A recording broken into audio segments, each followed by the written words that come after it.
जैसा कि इसके पहले की क्लास में हमने रैदास द्वारा रचित पदों को पढ़ा था।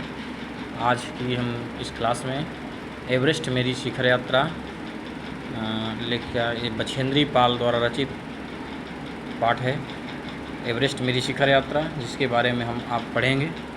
तो सर्वप्रथम हम आज देखते हैं बछेंद्री पाल यानी लेखक, इनके बारे में, यानी व्यक्तित्व और कृतित्व, लेखक के व्यक्तित्व और कृतित्व के बारे में हम जान लेते हैं। बछेंद्री पाल का जन्म उत्तरांचल के चमोली जिले के बम्पा गांव में 24 मई 1954 यानी 24 मई 1954 को हुआ था। बछेंद्री पाल अपनी माँ हंसादेई नेगी और पिता किशन सिंह पाल की तीसरी संतान है, यानी थर्ड संतान है, यानी इनसे 2 बड़े लोग और थे। पिता पढ़ाई का खर्च उठाने में असमर्थ थे। पिताजी जो थे वो पढ़ाई का खर्च उठाने में असमर्थ थे।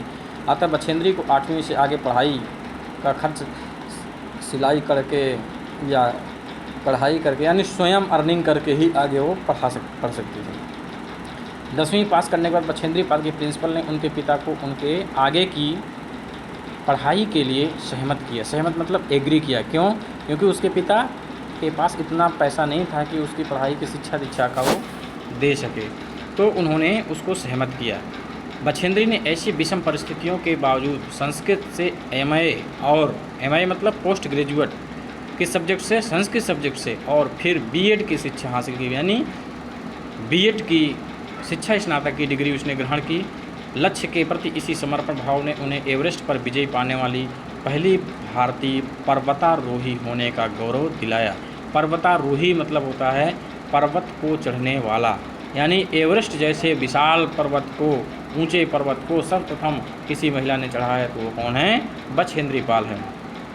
बछेंद्री को पहाड़ों पर चढ़ने का चाव बचपन से था। चाव मतलब इच्छा, बचपन से ही था।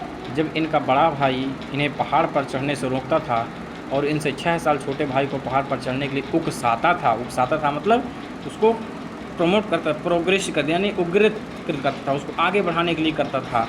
तब बछेंद्री को बहुत बुरा लगता था, यानी बहुत ख़राब लगता था कि मेरा भाई मुझसे जो 6 महीना छोटा है उसको आगे कर रहा है और मुझे पीछे कर रहा है। वो सोचती थी कि भाई यह क्यों नहीं समझता कि जो काम छोटा भाई कर सकता है वो उसकी ये बहन भी कर सकती है, यानी जो छोटा भाई कार्य कर सकता है उस कार्य को बहन भी कर सकती है। ऐसा बड़ा भाई मेरा क्यों नहीं सोचता है? उसको ऐसा सोचना चाहिए, उसको ऐसा ये नहीं सोचना चाहिए कि ये मेरी बहन हो करके कुछ भी नहीं कर सकती है और छोटा भाई सब कर सकता है। लोग लड़कियों को इतना कोमल नाजुक क्यों समझते हैं? बहरहाल, नाजुक मतलब सॉफ्ट, कोमल क्यों समझते हैं?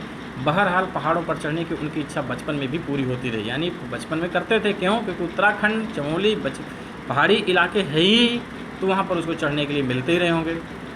तो बहरहाल पहाड़ों पर चढ़ने की इच्छा बचपन में ही पूरी होती रही, चूँकि इनका परिवार साल के कुछ महीने एक ऊंचाई वाले गांव में बिताता था और कुछ महीने पहाड़ से नीचे तराई में बसे एक और गांव में, यानी 2 गांव में बिताते थे। जिस मौसम में परिवार नीचे तराई वाले गांव में आ जाता था, उन महीनों में स्कूल जाने के लिए बछेंद्री को भी 5-6 मील पहाड़ की चढ़ाई चढ़नी ही और उतरनी भी पड़ती थी। यानी जब कहाँ? तराई के क्षेत्र में, तराई मतलब नीचे प्लेन एरिया में आ जाते थे, तो उसे अपनी पढ़ाई करने के लिए 5-6 मील ऊपर पढ़ाई करने जाना पड़ता था। इधर बछेंद्री की पढ़ाई पूरी हुई, उधर इंडियन माउंटेन फाउंडेशन ने एवरेस्ट अभियान पर जाने का साहस रखने वाली महिलाओं को खोज शुरू की। किसने?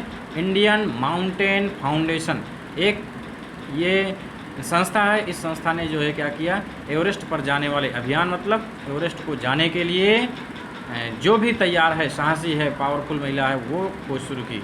बछेंद्री इस अभियान दल में शामिल हो गई मतलब इस दल से जाने के लिए रेडी हो गई। ट्रेनिंग के दौरान बछेंद्री ने 7500 मीटर यानी 7500 मीटर ऊंची यानी हाई मान चोटी पर सफलतापूर्वक चढ़ी। कई महीनों के अभ्यास के बाद आखिर वह दिन आ ही गया जब उन्होंने एवरेस्ट विजय के प्रयाण किए, यानी एवरेस्ट में विजय प्राप्त करने के लिए आगे की ओर बढ़ी। बछेंद्री ने एवरेस्ट की अपनी रोमांचक पर्वतारोहण यात्रा का संपूर्ण विवरण स्वयं ही कलमबद्ध किया है। यानी पर्वतारोहण यात्रा, यानी पर्वत को चढ़ने की जो यात्रा का टाइम था, यात्रा का जो समस्या थी, जो बातें थी, जो विवरण था, उसको उन्होंने सेल्फ कलमबद्ध किया, यानी सेल्फ लिखा। प्रस्तुत अंश उसी विवरण से लिया गया है। यानी जो एवरेस्ट मेरी शिखर यात्रा है उससे उसी से लिया गया है। यह लोमहर्षक अंश बछेंद्री के उस अंतिम पड़ाव से शिखर तक पहुंचाकर तिरंगा लहराने के पल पल का ब्यौरा बयान करता है। यानी कहाँ से? लोमहर्षक अंश, यानी जब बचपन से थे वहाँ से लेकर के और अंतिम पड़ाव लोमहर्षक अंश बछेंद्री के उस अंतिम पड़ाव से शिखर तक, यानी अंतिम पड़ाव से शिखर तक, शिखर मतलब चोटी तक पहुँचाकर तिरंगा लहराने के पल का ब्यौरा बयान करता है, यानी बताता है। इसे पढ़ते हुए ऐसा लगता है मानो पाठक भी उनके कदम से कदम मिलाता हुआ सभी खतरों को खुद झेलता हुआ एवरेस्ट के शिखर पर जा रहा हो। यानी लेखक के हृदय में, पढ़ने वाले के भी हृदय में ये फील होता है, ऐसा लगता है कि वो भी शिखर पर जा रहा। तो बच्चों आज यहीं तक, अगले दिन हम आपको सारांश सुनाएंगे एवरेस्ट शिखर यात्रा की।